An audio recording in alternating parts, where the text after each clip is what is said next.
Hello दोस्तों, मैं हूं कमल और नॉलेजेबल हब में आपका स्वागत है।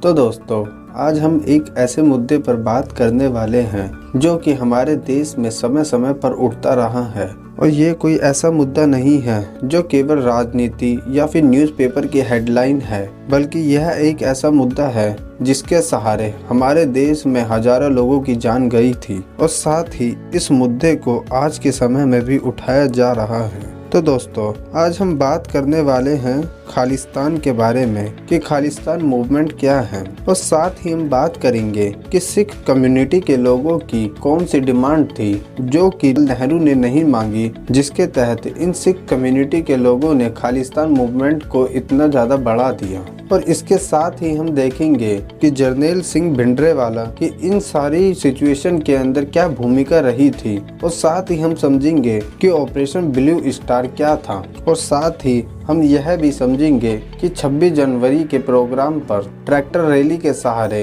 ये सिख समुदाय के लोग किस तरह का दंगा भड़काना चाहते थे। और इन सारे दंगों को हम खालिस्तान मूवमेंट से भी कोरिलेट करके देखेंगे कि क्या ये सारे दंगे खालिस्तान की डिमांड के लिए किए जा रहे हैं या फिर यह सारे दंगे कुछ लोगों की साजिश का नतीजा है।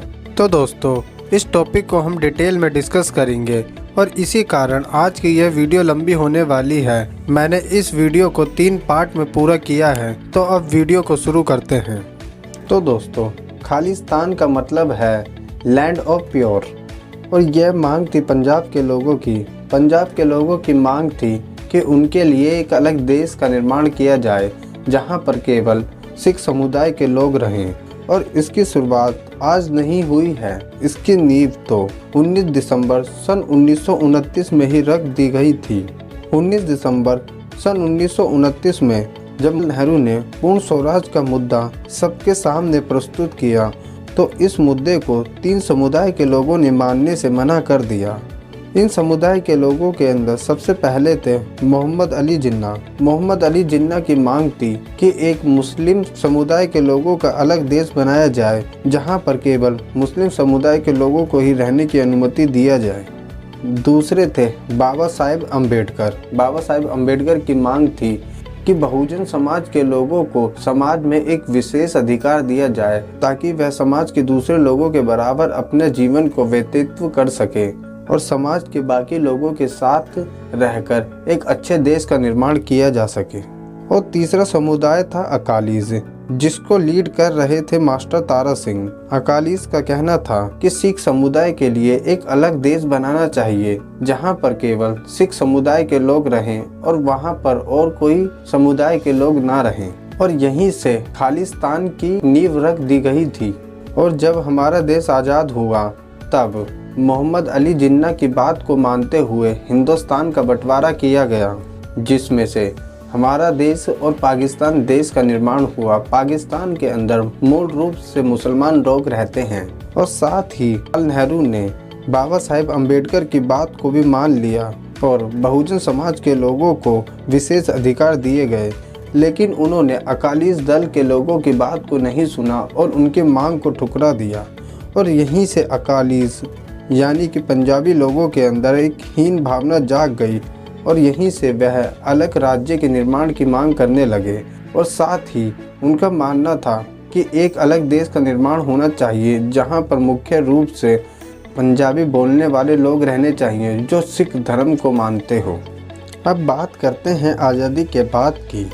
सन 1950 से सन 1970 तक पंजाबी सूबा आंदोलन चलाया गया संग फतेह सिंह के नेतृत्व में। इस आंदोलन के अंदर मांग थी कि सिख समुदाय के लोगों के लिए एक अलग देश का निर्माण किया जाना चाहिए और सरकार से जुड़ी सारी शक्तियों को इसी देश को ट्रांसफ़र कर देना चाहिए। लेकिन हमारे देश की सरकार ने कभी भी इन लोगों की मांग को नहीं मांगा और इन्हीं सब चीज़ों को देखते हुए सन 1966 में पंजाब के टुकड़े कर दिए। कुछ हिस्सा पंजाब से अलग करके हिमाचल प्रदेश को दे दिया गया और जो लोग मूल रूप से हिंदी भाषा बोलते थे उस हिस्से को पंजाब से अलग कर दिया गया और उसे एक पूर्ण राज्य का दर्जा दिया गया और उस राज्य का नाम है हरियाणा। और बचे हुए हिस्से को आज हम पंजाब के नाम से जानते हैं। और यहीं से पंजाब में रहने वाले लोगों की भावना और ज़्यादा अहित हो गई और यहीं से खालिस्तान का मुद्दा और ज़्यादा तेज़ी से उठने लगा। अब आया सन 1973। सन 1973 में आनंदपुर साहिब रेजोल्यूशन लाया गया और इस रेजोल्यूशन के अंदर मुख्य रूप से 7 मांगों को रखा गया था और यह मांग थी कुछ इस तरह। पहली मांग थी कि पंजाब के लोग चाहते थे कि चंडीगढ़ का एडमिनिस्ट्रेशन उनको सौंप दिया जाए और चंडीगढ़ भी उन्हीं को दे दिया जाए। दूसरी मांग थी कि हरियाणा के उन सारे एरियाओं में जहां पर अभी भी पंजाबी बोली जा रही है वो सभी एरिया पंजाब को ट्रांसफ़र कर दिया जाए। तीसरी मांग थी कि जो भी सारी पावर सेंट्रल गवर्नमेंट के पास में है वह सारी पावर स्टेट को ट्रांसफ़र कर दी जाए। चौथी मांग थी कि पंजाब के अंदर लैंड रिफॉर्म्स और इंडस्ट्रियलाइजेशन किया जाए और साथ ही गरीब समुदाय के लिए सुरक्षित हेतु अच्छे कानून बनाए जाएं। पांचवी मांग थी All India Sikh Gurdwara Act को लागू किया जाए जिसके तहत देश में सभी गुरुद्वारों को रक्षा प्रदान की जानी चाहिए। छठी मांग थी कि पंजाब से बाहर कहीं पर भी देश के अंदर सिख लोग हो तो उनको सुरक्षा प्रदान की जानी चाहिए। और सातवीं मांग थी कि सेना के अंदर जो भर्ती की जाती है पंजाब के लोगों की उस पर से रिस्ट्रिक्ट हटाया जाना चाहिए।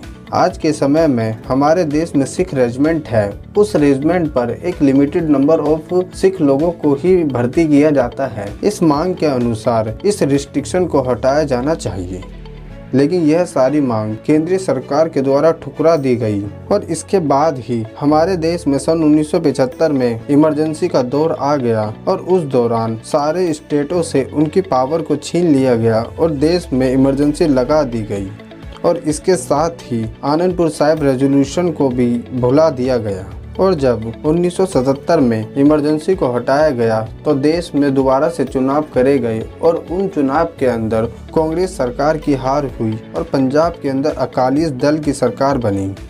और यही वो समय था जब पंजाब के अंदर जरनैल सिंह भिंडरावाला की भूमिका बढ़ गई और जरनैल सिंह भिंडरावाला एक ऐसे नेता बनकर उभरे जिसने न केवल पंजाब में बल्कि पूरे देश में एक ऐसी सिचुएशन बना दी जिसके तहत हजारों लोगों की जान गई। तो चलो अब बात करते हैं जरनैल सिंह भिंडरावाला के बारे में।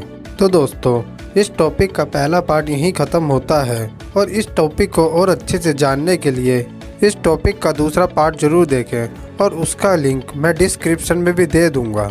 तो दोस्तों आज का टॉपिक यहीं पर ख़त्म करते हैं और इन सारी बातों पर अपना ओपिनियन जरूर दें। आपके लिए कमेंट के दरवाजे हमेशा खुले हैं और अगर आपको यह वीडियो अच्छी लगी हो तो वीडियो को लाइक और शेयर करें और अगर आप इस चैनल पर नए हैं तो चैनल को सब्सक्राइब करें और देखते रहिए नॉलेजेबल